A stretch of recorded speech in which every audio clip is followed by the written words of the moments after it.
Oke, jadi di video kali ini gue bakal membahas tentang apa itu fast fashion. Di sini gue kutip dari kompas.com ya. Fast fashion adalah istilah yang digunakan untuk menggambarkan model bisnis industri pakaian yang mereplikasi tren catwalk terbaru dan desain mode tinggi, memproduksinya secara massal dengan biaya rendah, dan membawanya ke toko retail dengan cepat saat permintaan sedang tinggi. Dan yang perlu diketahui adalah, mungkin ya, kita bagian dari fast fashion itu sendiri.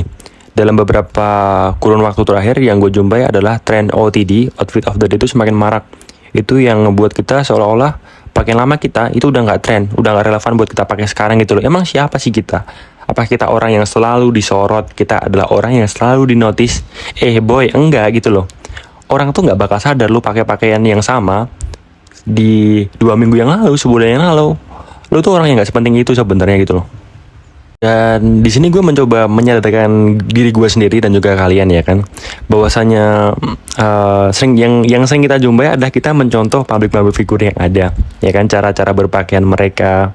Dan menurut gue, satu tamparan gue adalah gue bukan orang yang penting gitu loh, gue bukan orang yang selalu disorot kamera gitu loh. Gue bukan orang yang selalu dinotis dengan apa yang gue pakai beberapa hari lalu gitu loh, beberapa hari yang lalu gitu loh. Jadi gue lebih sadar bahwasanya sekarang basic apparel itu sesuatu yang sebenarnya gue sangat-sangat butuhin ya. Kayak semisal ya udah deh, kalau semisal tis yang aman-aman aja, yang masih bisa gue pakai beberapa bulan atau bahkan tahun ke depan ya kan. Kalau emang itu masih oke, nggak rusak buat gue pakai, itu bakal gue pakai. Celana juga seperti itu, jaket juga seperti itu. Gue mulai sadar bahwasanya tren-tren itu sebenarnya gue nggak butuh gitu loh. Selain bisa menekan pengeluaran gue untuk berfashion yang sebenarnya gue nggak butuhin, ya gue sadar bahwasanya sesuatu yang fast itu pasti selalu berdampak buruk ya kan. Nggak selalu sih, terkadang sesuatu yang cepat itu ngebuat kita melupakan akan hal-hal yang sebenarnya kita perlu pikirkan juga gitu. Dan yang perlu diketahui adalah kita atau kalian mungkin nggak pernah berpikir ketika ngebeli sebuah produk fashion dengan harga murah, itu kita nggak pernah mikir tuh produk ini tuh dibuat di pabrik yang seperti apa, ya kan, bahan yang seperti apa, dan bisa tahan seberapa lama gitu loh. Yang kita lihat cuman adalah produk finalnya. Oh, ini harga murah dan secara look keren gitu loh. Kita nggak berpikiran ini pakaian bisa tahan lama nggak sih ketika gue pakai. Ya gini, prinsipnya adalah ketika lo beli sesuatu yang murah, ya lo nggak bisa ngarepin sesuatu yang awet dan sustain gitu loh. Itu nggak make sense menurut gue, dan kita nggak pernah berpikiran seperti itu. Dan pada akhirnya apa, ketika kita ngebeli produk murah ya kan, yang ngikutin tren gitu ya kan, kalian pernah sadar gak sih, ini baju yang baru gue pakai beberapa bulan yang lalu kok warnanya udah pudar ya, kok ternyata bahannya panas gitu ketika baru dipakai, atau baru dicuci kok udah menciut, atau ya intinya nggak sesuai sama apa yang kita bayangin lah, yang kita ekspektasiin gitu loh. Karena memang ya itu tadi, itu pakaian yang murah gitu, dan pada akhirnya kita bingung pakaian ini mau kita kemana ini gitu loh. Mau kita donasiin juga kayak sungkan, mau dipakai buat adik, mungkin buat kalian yang punya adik gitu loh, itu dia juga nggak mau gitu loh. Pada akhirnya bingung, dan ujung-ujungnya kita buang gitu aja gitu loh. Terus kita pernah mikir nggak sih, kira-kira siapa yang bakal ngolah-ngolah pakaian tersebut gitu loh? Ada nggak sih orang yang peduli gitu loh dengan sampah kita? Jadi nggak perlu nunggu ya kan, nggak perlu nunggu orang lain aware sama limbah-limbah tersebut. Kenapa nggak kita sendiri gitu loh yang mencoba mengurangi daya beli kita untuk tidak membeli produk-produk yang murah, produk-produk yang nggak sustain gitu loh, yang nggak bisa kita pakai dalam waktu yang lama gitu loh. Dan dari situ kan sebenarnya kita bisa mengurangi ya kan, mengurangi limbah-limbah fashion yang sebenarnya itu bisa kita kurangi gitu. Dan gue juga pernah lihat di salah satu channel YouTube yang ada di Indonesia ya kan, gue sebutin aja ya, channel Sepulang Sekolah, channelnya si Bang Koi ya. Itu dia ngebahas soal Bangladesh yang ternyata adalah negara yang memiliki industri garment terbesar, salah satu yang terbesar di dunia ya kan, salah satu yang terbesar di dunia. Ternyata pada faktanya di Bangladesh sendiri itu tingkat kesejahteraan para karyawan yang bekerja di industri garment itu sangat-sangat kurang. Bahkan mereka dikunciin itu di pabriknya biar mereka lebih produktif. Karena memang permintaan pasar itu sangat-sangat cepat gitu loh, sangat-sangat cepat. Dan mereka dikunciin ketika terjadi bencana tuh mereka nggak bisa keluar. Ada sekian banyak orang yang terkubur, meninggal, luka dan lain sebagainya gitu loh.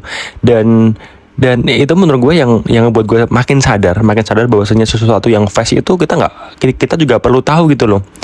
Apa yang ada di baliknya gitu loh. Sesuatu yang fast dan juga murah ya. Di sini gue sebut cheap ya, murah itu pasti adalah mereka-mereka yang terdampak gitu loh. Dan itu tadi dari sisi SDM-nya ya, dari sisi SDM yang ternyata kurang sejahtera mereka-mereka yang ada di lingkaran produksi fast fashion itu sendiri. Entah mungkin dari upahnya, keselamatannya, bahkan mereka dipertaruhkan dengan tuntutan yang begitu besar. Dan sekarang lanjut ke sisi lingkungan ya, rata-rata negara yang memiliki industri garment terbesar itu adalah negara berkembang, yang mana mungkin standarisasi untuk pengolahan limbah mereka tuh nggak seperti negara-negara maju. Dan selanjutnya kita ngomongin dari sisi bahan fast fashion itu sendiri. Rata-rata mengandung polyester gitu loh, yang mana polyester sendiri adalah hasil turunan atau sampingan dari minyak bumi. Yang mana kalau kita nggak daur ulang itu nggak bakalan dengan mudah terurai, butuh waktu ratusan tahun seperti halnya plastik gitu loh. Dan juga kalau kita ngomongin bahan dasar cotton deh, bahan dasar cotton itu juga ada gitu loh dampaknya buat lingkungan gitu. Ketika memang tuntutan produksinya terlalu besar, mungkin mereka bakalan menggunakan berbagai macam cara lah untuk meningkatkan kapasitas produksi mereka. Mungkin penggunaan pupuk kimia secara gila-gilaan dan juga penggunaan pestisida secara masif, yaitu. Dan ada nggak dampaknya terhadap lingkungan? Ya ada lah. Jadi sesuatu yang sebenarnya penting buat kita gitu, lingkungan ya kan, lingkungan itu tempat yang kita tinggali, itu terdampak gitu loh. Itu ada dampaknya juga. Dan satu fakta menarik nih, jadi sejarahnya thrift itu sebenarnya ya tujuannya adalah itu buat reuse pakaian yang orang anggap ini tuh udah nggak bisa dipakai, tapi mungkin buat beberapa orang pakaian itu masih oke juga buat mereka pakai, dan mereka bisa beli itu dengan harga murah gitu loh, dengan harga yang sangat murah mungkin. Dan sebenarnya di Indonesia itu juga ada gitu loh. Kalau gue sebagai orang Jawa nyebut itu lungsuran gitu loh, lungsuran. Jadi kayak nggak dijual, cuman dikasih dengan cuma gitu. Oh, ini dapat lungsuran dari siapa gitu.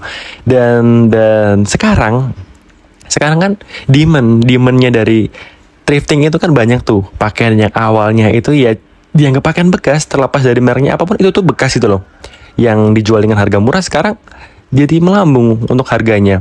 Bahkan udah terglobalisasi juga gitu.